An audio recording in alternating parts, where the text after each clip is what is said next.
Hello and welcome to the Backmarkers podcast with Tom, which is he, and Darryl, which is me. How are you today, Tom? I'm good, thank you, Darryl. How are you? I'm good, thank you very much. I hope everybody is well who's listening to this and watching this. You can listen to us on Spotify. You could also watch the whole thing on YouTube at Telebox Studio, or you can follow us on TikTok at the Backmarkers podcast. Get that out of the way now so Beautiful. that people hear it in the first 30 seconds, because nobody listens to the end of it, let's face it. So, today has been Monaco race weekend, and I had this whole sort of thing planned where I was just going to say, hi, welcome to the Backmarkers.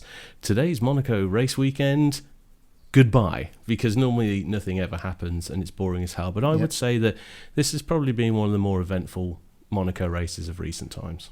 Oh, I disagree, I hate it. Oh yeah, it's horrible. It's the worst. Like, it's not, it was, oh no, I'm angry about it. Really? Angry. Okay. Should we start with quali then? Yeah. well, actually, let's start with... I just caught a little bit of... they were talking for free practice. Behrman had a bit of a smash, didn't he, in free practice? Yeah, he got it wrong going into a corner, didn't he, go around the corner? But so did Hajar in free practice 1 as well. So they all have made a few mistakes along the way. Behrman had a weekend to forget, really, didn't he?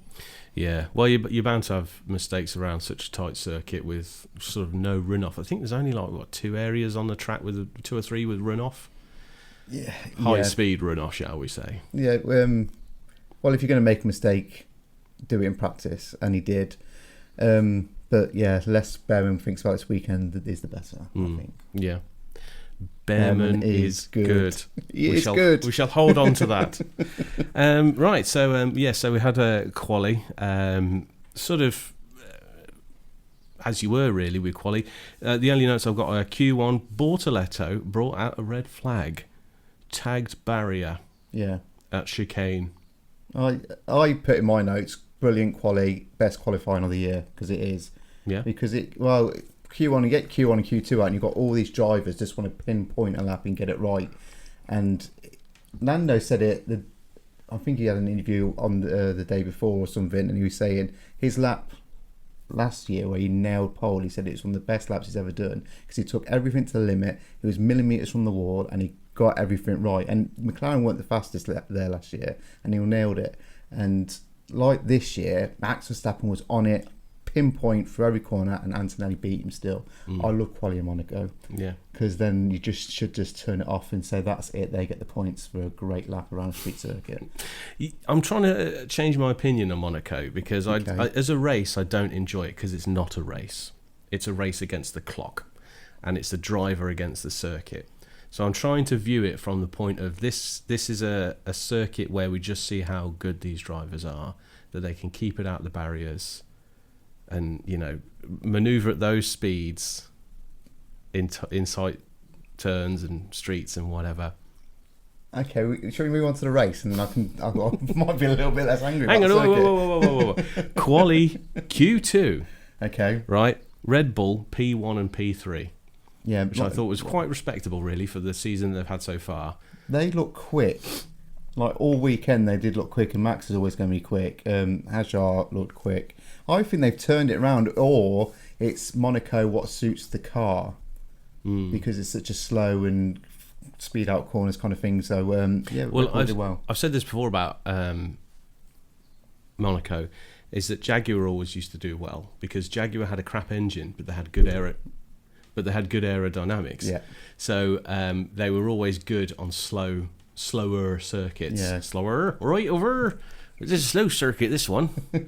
Slow's not the word. More offence. Anyway. Slow's not the word. And Q3, we ended up with Antonelli on pole. Verstappen, it was quite a close second, wasn't he?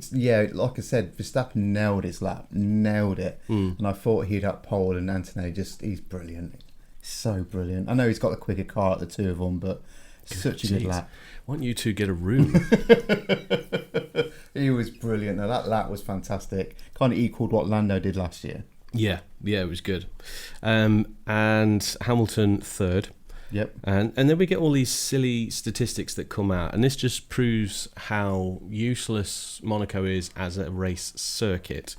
No one has won in the dry outside of the top 3 since 1985. I mean, it's a bit different today because we've had... I don't know how they've actually worked that out because I'm sure there's been incidents in the past that have resulted, but... Outside that would probably...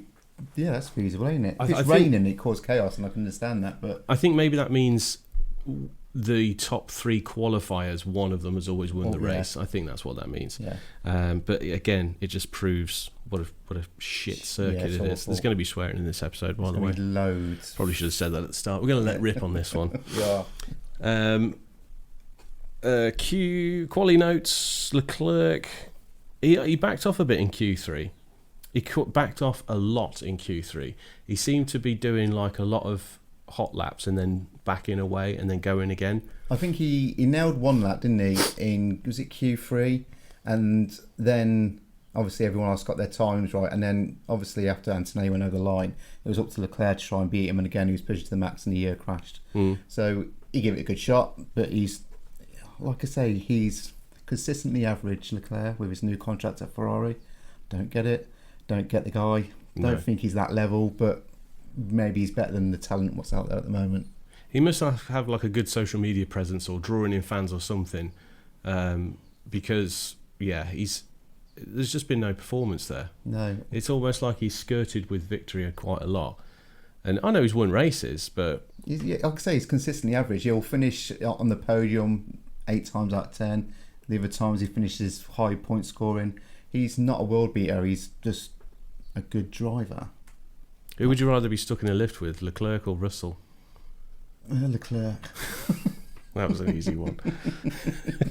Hadjar, P5, which I thought was a good outing for the old Hadj. Yeah. He's my personal support of the race. Of the season. Where did Norris? 8th. Poor show. Look, I said that McLaren woeful. They've had a rough weekend that would just get worse. They've had a rough season, really. I think I read somewhere this week that there's not been a race weekend where Lando Norris, his car hasn't shut down the track, be it in practice or qualifying or the actual race. That car is just not reliable. No, shame. They seem to be so dominant last year. I wonder if sometimes they know. It's almost like Mercedes knew before the rule changes last time that the car they were going into wasn't going to be good enough. Yeah. And it was like their last-ditch attempt to get Lewis Hamilton to win his 8th world title. And I think that's why it was so important to them. And it makes me wonder if McLaren knew at the back end of last year that this car was not going to be where it should be. I think they did say, didn't a lot of people saying it's the only year where Lando or Oscar could have a chance of winning a world championship. I'm glad Lando did it to get up the line. I do think the car will come good. I think they're a big enough team and they'll get the updates and they've got the facilities to do it. They will win races this year, but at the moment they're just so unreliable. The best of the rest for quali is Gasly and Lawson. Yes. Now, are we including Gasly as a backmarker? Yes. We are. Because he's out the top 6 cars. Okay, I only say that because he's been doing quite well. Him and Colapinto and that Alpine would probably... They are the 5th best car, aren't they? Because at the start it was Haas. Haas were doing really well the first 2 or 3 races, and now it's Alpine as the bot markers who are propping up the rest. But apparently Haas don't spend up to the spend cap. They're the only team that doesn't. They haven't got the funding. Yeah. So who knows what they could do if they had that extra funding. And being an American team, I thought, and what, Liberty Media is an American company, I think. I thought somebody would have been all over that. I don't know, you got too many American teams, don't you? What, Cadillac as well be on the grid? I was like the only other one. So there's only 2 of them, I suppose. So yeah. But they build their car literally down the road in Brackley, don't they? So you'd think someone's going to jump on the bandwagon soon and maybe invest a bit more. But yeah, it's very surprising. Yeah. All right, that's quali done. End of the race. That's it. Bye. Thanks for watching, listening. And then we had the race, the good old race. First of all, I just want to talk about the grid walk with Martin Brundle, right? I love Martin Brundle. So I like him as well. My dad hates him for some reason. He's got a problem with it, but I really like him. He knows his stuff. And I like the way on the grid he doesn't take any shit. From no one. Yeah. And it's his world. I was watching it and some footballer was being waved away from one of the Red Bull cars and the guy was like, get out of here, get away. He was proper being arsey with him. And then he was trying to talk to these celebrities and you get these security guards going, no. And he's like, look, I'm fucking Martin Brundle, mate. Yeah. And then at one point, I wrote down a quote: "Don't push me. I'm nearly famous." Yeah, it's Kim Kardashian, weren't it? Something like that, yeah. But many pictures of Kim Kardashian this weekend. I don't need it. It's not Formula One. It's celebrity. Get out of my life. But that quote was from Martin Brundle. I know it was. I loved it. It was brilliant. I could give him a hug. There's so many shots of Kim Kardashian in on flipping pit walls and everything. No. I just hate it when they talk to these celebrities. Most of them don't even know why they're there. They don't know the front end of a Formula One car from the back end. And like they say, so who are you supporting? And you know they don't know anything about it when they just say, I'm just here for the race. No. If you're a supporter, you are supporting a team / driver. Yeah. But he did speak to John Watson, former, I think it was a McLaren driver. Oh, yeah, I think I caught the end of that. Yeah, from back in the day. Yeah. And he was quite good. An Irish fellow, and he mentioned Eddie Jordan. He said he said something like Eddie Jordan was a troublemaker, but now you got me. It was quite a nice exchange, actually. But it's nice to hear from him, and nice for him to talk to someone who knows what they're saying. Yeah, it's Formula One based. Yeah, and this sums up the Grand Prix we're talking about. Grid walk. Yeah. I hate it. It's too many celebrities. Put Kim Kardashian a no-go because she just wouldn't speak. That's just bollocks. Just get off the grid. And then like throughout the race, we're seeing shots of people, other people. I don't care about this. No, really not bothered. This is my first rant. This is the thing with Formula One. So everyone raves about Monaco, and like Formula One advertises it's the biggest race of the year, and all these celebrities come, and it gets more eyes onto the race, and it supplies the worst race of the year. Yeah, it doesn't make sense for all this attention to be on the shittest race of the year. Give them Canada, give them Silverstone, just all these celebrities into one of those races, and you might get a few fans go, actually, I might watch the next one. No one's going to watch that for the first time and go, oh, that was exciting. No, it's not. Advertise a better circuit, get rid of Monaco, it's dog shit. That's my first rant. I hope you're listening, FIA. Brundle did thank the marshals, which I appreciated. He went up to them and he said, we would have no race without marshals, so thank you to the marshals. But I don't think the bloke could speak English because he just went, you go through here? Just waved him through. He was like, okay, thanks. You're absolutely right in what you say. It's all about the spectacle. Yeah. My dad says, I love Monaco because I like looking at the boats and the spectacle. Go to the boat show then. Don't put Formula One cars around it. I get it in the past where the cars are smaller and you probably could overtake or you could do something, but the cars are not fit for purpose around that track anymore. So you either make the cars really small and take it back a few generations, or you get rid of Monaco. You just can't keep doing this year in, year out. No. Awful. It's pants. Yeah. I should get one of those sweary bleep machines. Yeah, or beep, beep. If you had a jar, we'd make a fortune off each other today. And then we had the race. I was very surprised that McLaren didn't start on intermediates this time round, because that really worked out last time, didn't it? I expect them to start on softs or something to make a little bit of difference, but they're just the thing is they knew they were shit from the start of the weekend, didn't they? And so I think they had an interview with Piastri and Lando, and they both said, 7th and 8th from the grid, it's not where you want to be. And they're like, it's where we expected to be this weekend, so it's no highs and lows for McLaren. That's where they wanted to be, and that's where they thought they'd finish. And then we had the start. How disappointing. The racing gods. All hail Max. All hail Max.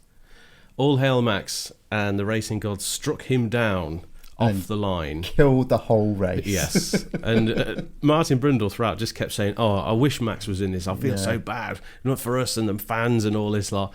Because, he's always a thorn in everybody's side, regardless of where he is on the grid. Even if he was starting from the pit lane, even Antonelli would have been going, shit, Max is in this race.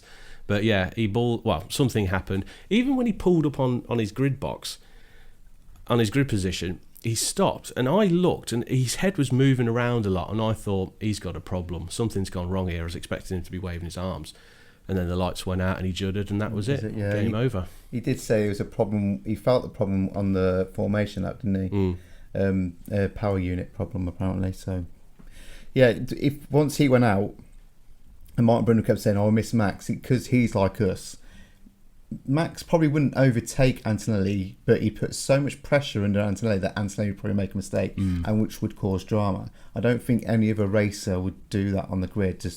He's such entertainment and such a boring race, and the best entertaining driver to go out at the start. Summed up the race, really, didn't it? Yeah. For me, throughout the race, one of the best bits of entertainment was Russell and Hadjar. Okay. I thought it was entertaining. One car following another. I'm a Hadjar man, aren't I? Yes, Hadjar's my man for this season.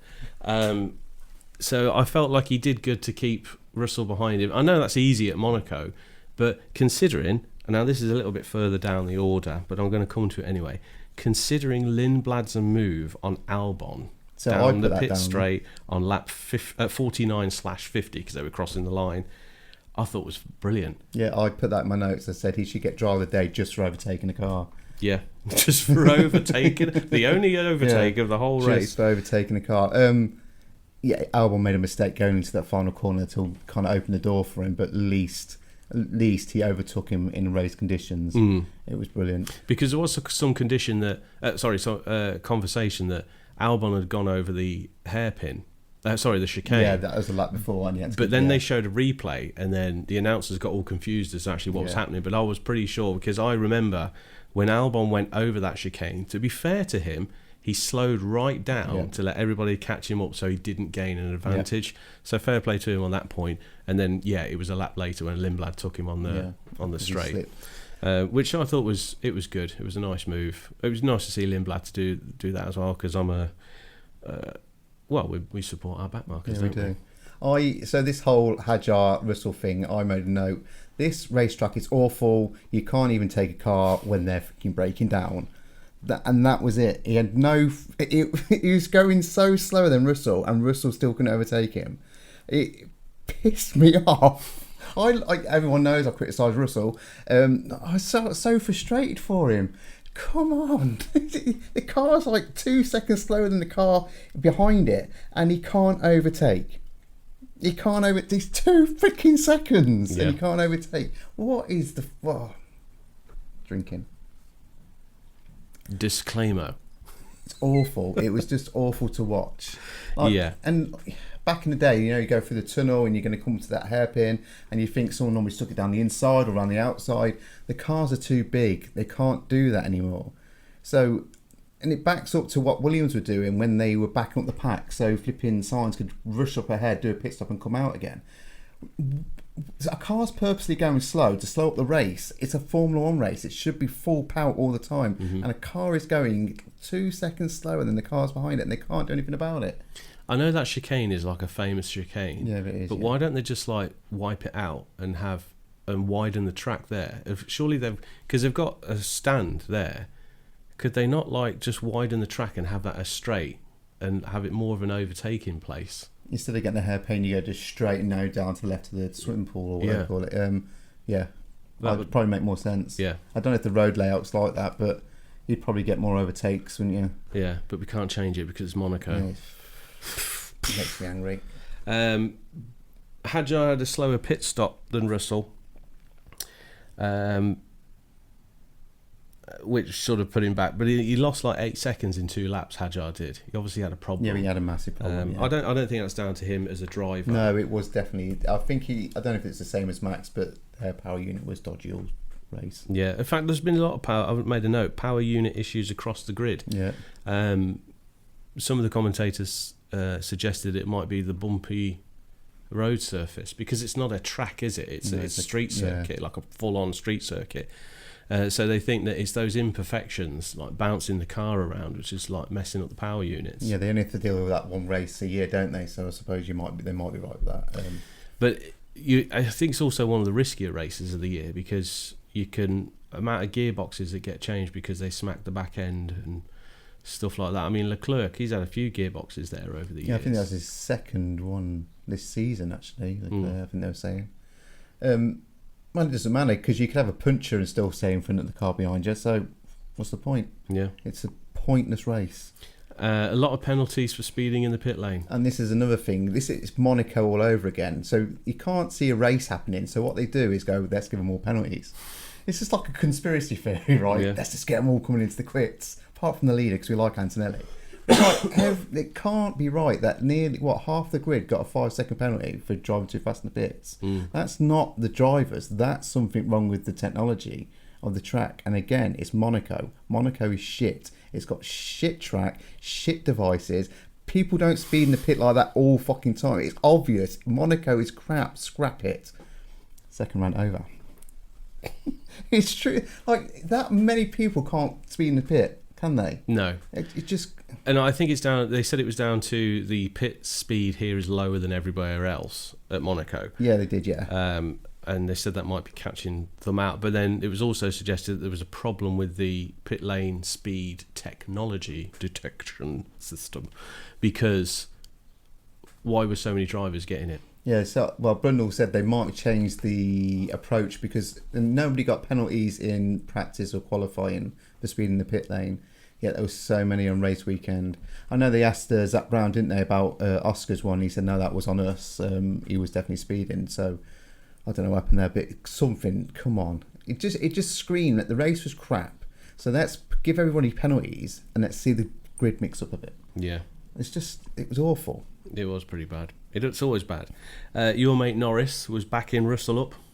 Yeah, again, he shouldn't be able to do that, but it's Monaco, so he could. And it's Norris, so it's all right. No, it's definitely not all right. It's crap. I did write this down. It's good teamwork for the world champion to back up the grid so his counterpart can have a bit of a better race. Now, that's good teamwork for McLaren. And when Williams did it as well, I get the teamwork, but it's not good racing. No. It's just not. No. That started to bring Hadjar back into contention again, but with that, like we say, he had problems. Yeah. So he was struggling. Colapinto, 5-second time penalty, because he's my random support for this race, Colapinto. Yeah, he is.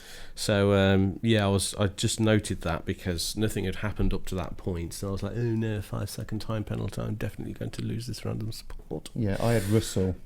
Yeah. And he had a bit of a day, didn't he? He did. Speeding the pit lane. No, first there's race start, and that got the penalty. The FIA didn't see anything. Well, the stewards didn't see anything wrong with it. Then it was speeding the pit lane. Then it was not serving his penalty when he came into the pits, which was all Russell's fault, by the way. Did you see that? So did he come into the pits without being asked to? Yeah. So obviously Stroll had crashed. We'll come back to that in a minute. Stroll had crashed, and the drivers had to go through the pit lane. Now Antonelli pitted, and they said to him over the radio before he had to go through the pit because the racetrack was closed. They said, don't pit. And he went, I'm coming in for fresh tyres. And they're like, don't pit. And then he came in for fresh tyres because there's too much confusion. And then you could see his front left or front right. The people didn't want to touch his car because they knew he had 5 seconds. But the rest of them were like, didn't he? Boom, let's go. And it cost him. So one of them had his game face on. Yeah, and the rest of them didn't. Yeah. But I don't think they were expecting him because, again, Russell kind of went off his own bat and came in, or he just misjudged the situation. We've had problems like that before. It happened with... It was Leclerc, weren't it? I was going to say Ricardo a few years back with Red Bull. He came in for tyres and they weren't ready for him. I don't know why they get so confused at Monaco. No, Leclerc did, didn't he? He said they went box, box, box, and he went in and they went, oh, stay out, and he was already in the box. They're too busy looking at pictures of Kim Kardashian. Obviously, I think that's what it is. Yeah, all the celebrities around. They haven't got any telemetry. It's every screen's just Kim Kardashian. They could all be having a beer in the back because they know whoever comes first, second, third into that first corner, that's how it's going to finish anyway. So they can do whatever they want. Yeah. John Watson, though, in that interview at the start, which I liked what he said it's not who gets in, well, he didn't sound like that, but he's Irish. It's not who gets into the corner first, it's who comes out of the corner first, which I thought was quite a nice little expression for Monaco. Yeah. And then you can just, turn the TV off. And literally turn the TV off. Leclerc glanced the barrier coming out the chicane. That slow motion shot of it just going poof. Yes. Oh, I love that. That was brilliant. No, that was good. Yeah, well, I expected his tyre to blow up, but it didn't. But he's racing in N1 anyway, so we'll go to that. What have I got? Pens for speed, and we've talked about that. Teamwork from McLaren, we talked about that. Limbrad's overtake, I thought was absolutely brilliant. His overtake of the weekend, because it was fantastic. Yeah. Because he got him on a straight, and that was the only overtake of the day. If you don't include Hulkenberg crashing into 2 Williams drivers trying to overtake him, it's... Yeah. I don't like this track. And it made me laugh because Brundle said it's a genuine overtake. Yes. And then he was like, well, we don't say that very often round. No. Well, even they know. Everybody knows, and yet we still play into it. And it gets me that I watch qualifying and think, God, that's brilliant. It's absolutely fantastic. It's like them at the max, and they don't put it into the wall and stuff. And then you listen to all the build-up and you're like, oh, yeah, this year might be different. It's never different. It's never different. Maybe they should just do it in go-karts or three-wheeled vans. That'd be great, just for one race of the season, three-wheeled vans. I reckon they should just do Silverstone twice, but yeah, you have your ideas, I have mine. Reverse grid. I want to say, reverse track, go around the track backwards. Be like a totally different race. When I go karting, you've been karting with me, haven't you? Yeah. We always go the same way around the track, but one time the guy let us go around the opposite way, and it was a totally different experience. And because I'm a gentleman of larger stature, I'm very good into corners. I can hit corners harder than other people because I don't need to brake as much because I'm heavier. But then coming out of the corners and on the straights, I see people pulling away. And on the back straight of the track that we go to, it's slightly uphill. So I can hit those last two corners really hard, but it's uphill. So I'm still losing time and speed and whatever. But when you go the other way round, it's downhill. And I was like caning people down that hill. So yeah, doing reverse tracks I think would be quite exciting. Different track configurations. I'm trying to picture it in my head. I don't think you'd be able to do it. The start would be literally meters to the first left-hand corner. You'd be into and then you'd be straight into a chicane. Yeah. But then you'd be up to Stowe and then up the Hanger Straight and then into the S's. Probably wouldn't be too bad going that way, but yeah, that first turn one would be a bit hectic. Yeah, well, change anything just to make it a Formula 1 race instead of a glamorous weekend. And then the race was all said and done until lap 60. Yeah, so I made a note, and I felt a bit bad on my note after Leclerc did it. I put, only Stroll could crash when you can go 10 miles per hour around a corner and still manage to crash. Like, you can literally go around a corner in Monaco as slow as you possibly can and still not get overtaken. But he still did it, and he still crashed. Well done, Lance Stroll. I was sitting on my own watching it, and when I saw that yellow flag come off, I was like, yellow flag, yellow flag. Yeah. Like somebody was with me. Yellow flag, yellow flag, yellow flag. And and then I saw him stationary, front axle smashed. Yes, come on. Here we go. And then we had a few laps behind the old safety car. Antonelli missed the pit entry because he'd already passed it. Yeah, he did. Yeah. So they were on the radio. In. And he's like, "It's too late. I've already gone past." So he was. Well, it didn't balls him up too much though, did it? Because he just went around again. Yeah, he dominated. Yeah, he dominated. And then Ferrari stopped. Yes, he did. Why have I written Ferrari stopped? Well, Lewis came in. He had a 5-second penalty, so they changed. And then literally Leclerc was waiting. He came in and he changed. And that's when the whole Russell situation was happening, weren't it? Because Antonelli then came in, and then he pulled away, and then Russell kind of ballsed it up and went in, and yeah, then you got a drive-through penalty. I need to write better notes. I just forget things so quickly, especially when it's racing. It's just out of my mind. Hadjar jumped Russell in the pits because of the stack stop and the confusion and everything. Okay. So I was quite pleased when he came out in front of Russell, which I think put him in fourth. I think it was. Okay. Moved him up to fourth. And then I've written Russell didn't serve penalty.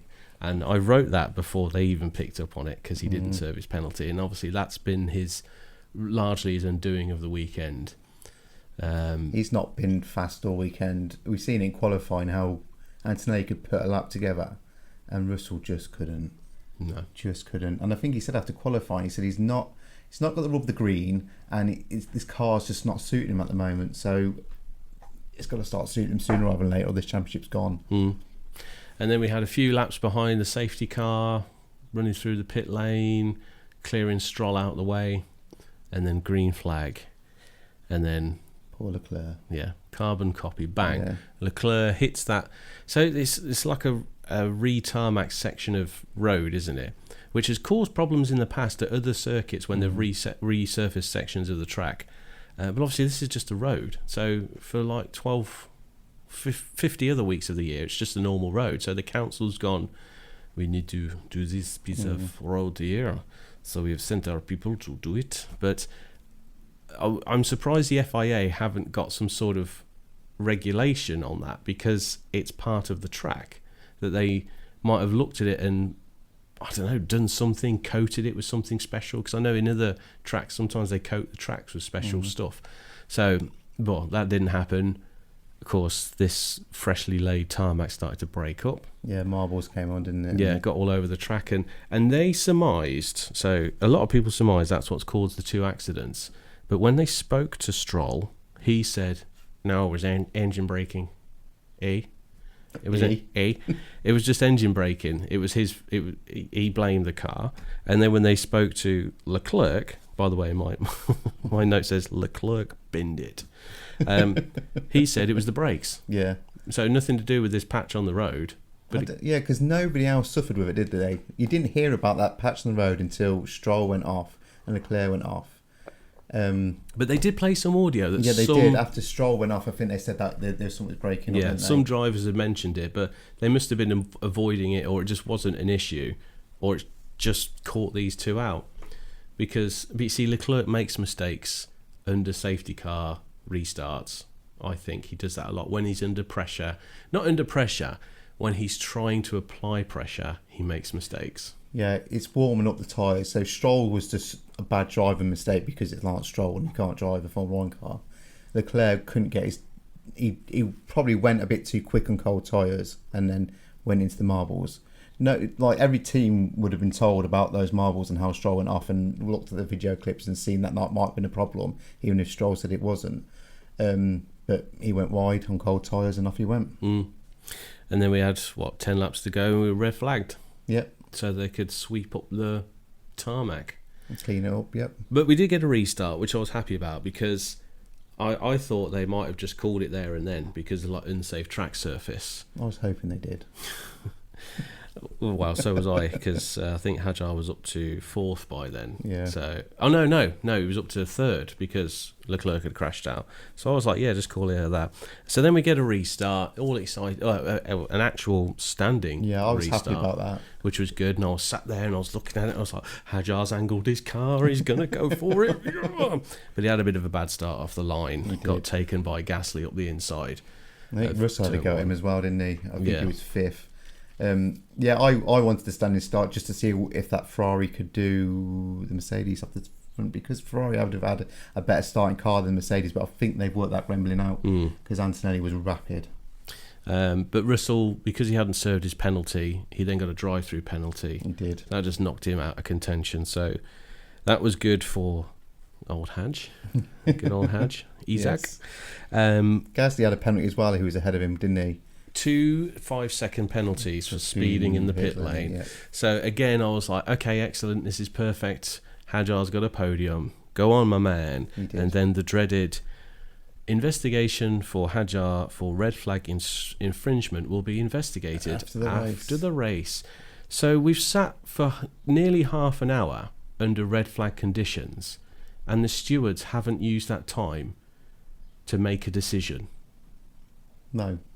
But again, I hate this sort out after the race, because we are talking about it now, and what we're about an hour ago the race had finished, or 2 hours ago, and we still don't know. I'm literally looking live now to see what penalties have been served, because if Hadjar's got a penalty, that means McLaren have a good day because they've got podium. Yeah. After an awful weekend, and then Lawson goes up as well. So yeah, just sort it out on the flipping day. It's not hard. If you can give Russell a drive-through penalty like that, why can't you just sort it out? If they can work out they were speeding in the pit lane, if they can work out that Russell didn't cross the pit exit line, if they can work out that Perez didn't have a start infringement twice, they can surely just look at it and work out whether he had an infringement or not. Yeah. Under red flag conditions. And I'm sure there's enough of them sitting at race control, wherever they are, working this out. Again, they're all having beers because they didn't think that they'd be this busy. Bollocks. It's, again, we haven't been told anything yet, so I don't know if he's still held on that or it's Oscars, but so again, it was the right race weekend for Hadjar because he had a crap car, but no one overtook him, and there was loads of penalties in front of him. Again, Monaco, this race was crap. If you take away the penalties, it was crap. It was just crap it's smoke and mirrors. Everyone's going, oh, this is brilliant because we don't know where everyone's going to finish. Yeah, because it's crap. Because the pit lane, all of a sudden, the speed limit don't work properly. It was crap. It's all smoke and mirrors. The race was awful. Even if the standing start, again, it was crap. Antonelli first into corner and he blasted away 5 seconds from Hamilton, in 10 laps. Then Hamilton was 20 seconds in front of third. It's crap. I'm detecting a hint of negativity around your thoughts to Monaco. I just can't be doing with it. Again, it's such a, this weekend is built up. It's this brilliant race. And then you get people who don't watch Formula 1 go, do you know what, it's the Monaco Grand Prix, I might give it a watch. And you're losing those fans because it's a crap race. Kind of like people who don't watch football like me, and then watch a semi-final that England have got into just to watch them lose, and then say, why did I just waste my time watching this? Exactly. Sort of the same thing. Yeah, totally agree. It's crap. Perez, first points for Cadillac of the season. Well, we don't know because, again, he might have had a penalty. Question mark. Yeah. It's just crap. So, yeah, it's a shame. Although, apparently, if he does get a penalty, that will promote Alonso into the points, and it will be their first points of the season. It does, which I'd like more than Perez getting one because he had 20,000 penalties as well. So, yeah, do I like Aston Martin? No, because I don't like Stroll. Do you know what? I don't care. Can we just finish this race weekend? I'm not keen on Stroll. Obviously, you've got to have the talent to be there. But he's not. But yeah, that's the thing. He's got the, shall we say, money. He's got the qualifications to be there, but he hasn't got the talent to be there. No, he's nowhere close. It's a wasted seat. But yeah, his dad owns a thing, and apparently he was there this weekend, and Martin Brundle was like, well, he'll be happy with that. And he's a billionaire, mate. I don't think he cares, as long as he's getting money. So yeah, they need to put someone else in that seat, because Alonso's probably very near the end of calling it a day. For the future. He's pretty old now. I say pretty old. He's what? Only a few years older than us. He's in his 40s. A few years older than me. So I'm not 40 yet. I think he's 42. I think he's 42. Hamilton's 41, I think, or 42. And Alonso's older. Yeah, he is. Jeez, that makes him 44. Shall I ever find out how old Alonso is? I'm sure he's 42. If I spell it right. Well, have you got anything else to say about the race? Any more thoughts other than it being crap? No. Did you like looking at the boats? No. Fernando Alonso is 44 years old. No, I'm just going to rant, so I won't say much more than I don't look forward to it. I think it's awful. It's not a great spectacle. Formula 1 fans hate it. Everyone else likes it. Look after your audience. And they don't, because it's money, money, money. Have you got 3 words for this episode? Yeah, Monaco is shit. I was just going to say Hadjar deserved podium. That's all I was going to say. Oh, you can have that one. Mine was actually racing related. Mine is. Well, yours as well, I suppose, yeah. Non-racing, yeah. Have you got a driver of the day? Yes, Lindblad, because he overtook someone. I concur. Yeah, just that. Thanks for watching and listening, everybody. No. And Lawson, to be fair, actually the whole Racing Ball team, because they had a problem, didn't they? And he didn't think he'd even get to the grid, Lawson, and he did really, really well. Yes, he did. The whole team did really well. So, the backmarking team of the day is definitely Racing Balls. But driver of the day is Lindblad because he overtook someone. Yeah. No, he did well. And our random support was... Oh, this is brilliant. You had Russell, I had Colapinto. I've never cheered, so I haven't... the race was... Again, I'm not happy, but when Russell went with that drive-through penalty and he's dropping down the grid, I was like, where's Colapinto? Oh, he's last. And if he hadn't spun into Sainz, he would have overtook him and it would have been the worst race weekend of my life. Yeah. But he just got in front of Colapinto. I was waiting for it, but yeah. So brilliant. So you've won that one. Random support is... I'm not sure if it's 3-3. I've kind of lost count. It might be 3-3, on random support. I was trying to work it out. I don't know if I've won a random support. I think it's 3-3 in our picks because you had Colapinto for one of the races, and I had Lawson. Oh, hang on. Yeah, no, you've won all of them. This is the first time I've won one. Oh, okay then. I'll take that then. Yay! Yeah, so I'm one, but it's our personal supports where I've had Lando Norris, who again messed up with the car. So I think now that's equal. It is. It's 3-3. Yeah, because Hajar got his podium. Personal support 3-3. I know. I'm not doing too well on this, am I? Are we only 6 races in? Yes. God, it seems like way long. Obviously, I know we've missed two races. Oh, yeah. So we've had Canada, Australia. I won't do the rest, it'll just be offensive. Australia, China, Japan, Miami, Canada, Monaco. Yeah, 6. That's it. But we're like 6 months into the year. Yeah, but we lost 2 races, so that's 2 less one we could talk about. I was going to bring that up as well because this whole situation, what's obviously happening in the Middle East, I don't think is anywhere close to being sorted. What are they going to do about the final 2 races of the year? I don't know. Because it's worry. Mm-hmm. We've said before that I would make Las Vegas the last Grand Prix of the year, but can they afford to drop 4 races? Baku, I think I don't know if Baku's under question because I've said this before. It's just on the Caspian Sea, so it's just sort of on the edge of all that shit that's kicking off.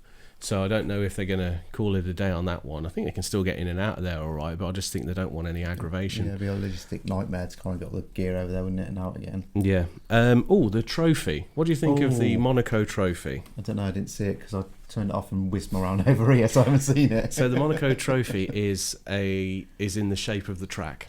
Oh, okay. It's the track. So you got to give. Hang on, the shape of the track. Yeah. Okay. You've got to give them credit for giving it a racing influence. So I didn't like that one that was the gorilla, whatever that's about. I'm sure there's some connection somewhere, but yeah, they have the shape of the track. So you got to give them some credit on that.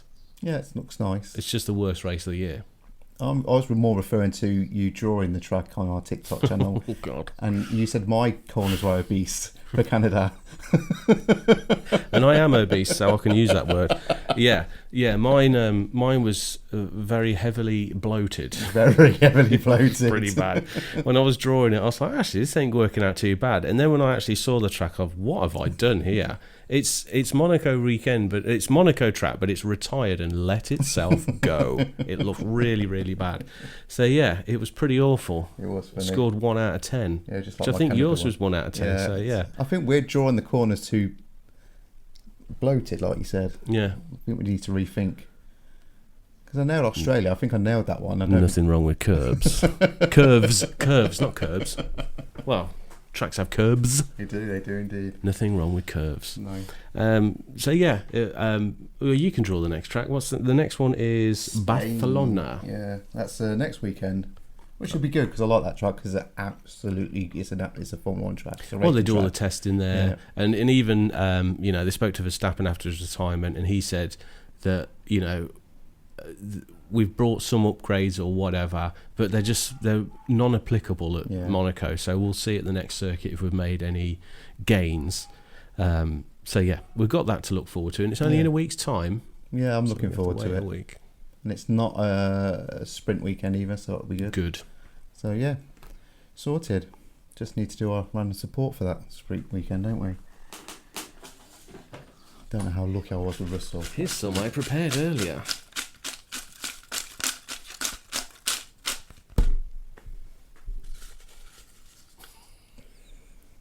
The eye contact freaks me out a little bit. Okay. Yeah, I'm happy with mine. I'm happy with mine, I think. Do you want to go first? Piastri. Oh, okay, yeah. Best of the rest, shall we? Well, bottom of the top teams, shall we say, but still, probably going to do better. I'm Lindblad. Ooh. Yeah. That might be interesting. And he is our driver of the day. He is. And he's doing well. Lawson and Lindblad, I think, are doing very well. Yes. Lawson, sounds horrible, we said it last time, Lawson will never do, I don't think, any better than where he is now. Yeah, his ceiling is his ceiling. Which is a shame. He was given that shot at Red Bull, didn't work out. The culture at Red Bull, I think, has changed now. We'll see Hajar through to the end of the season, definitely.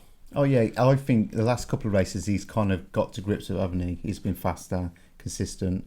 Yeah, he'll be there to the end of the season. Yeah, but Lindblad, I think, could have a good career ahead of him. Yeah, don't rush him too quickly into that Red Bull. Just give him the time, give him a couple of seasons in the racing ball, and let him show his worth and build him up to it. But yeah, he'll be a very good racing driver. Yeah, definitely. Okay, anything else to add, Tom? No, Which is roll on Spain. Yeah, should be good. Fingers crossed. Yeah. Okay then. Well, thank you for listening. Thank you for watching. Please interact with us. Tell us what you thought about Monaco. Was it good, or was it, as Tom said, crap? Absolutely. Probably fucking awful. It was, yeah, hate it. Right. Okay then. Thank you very much. Take care of yourselves. Cheerio. And each other.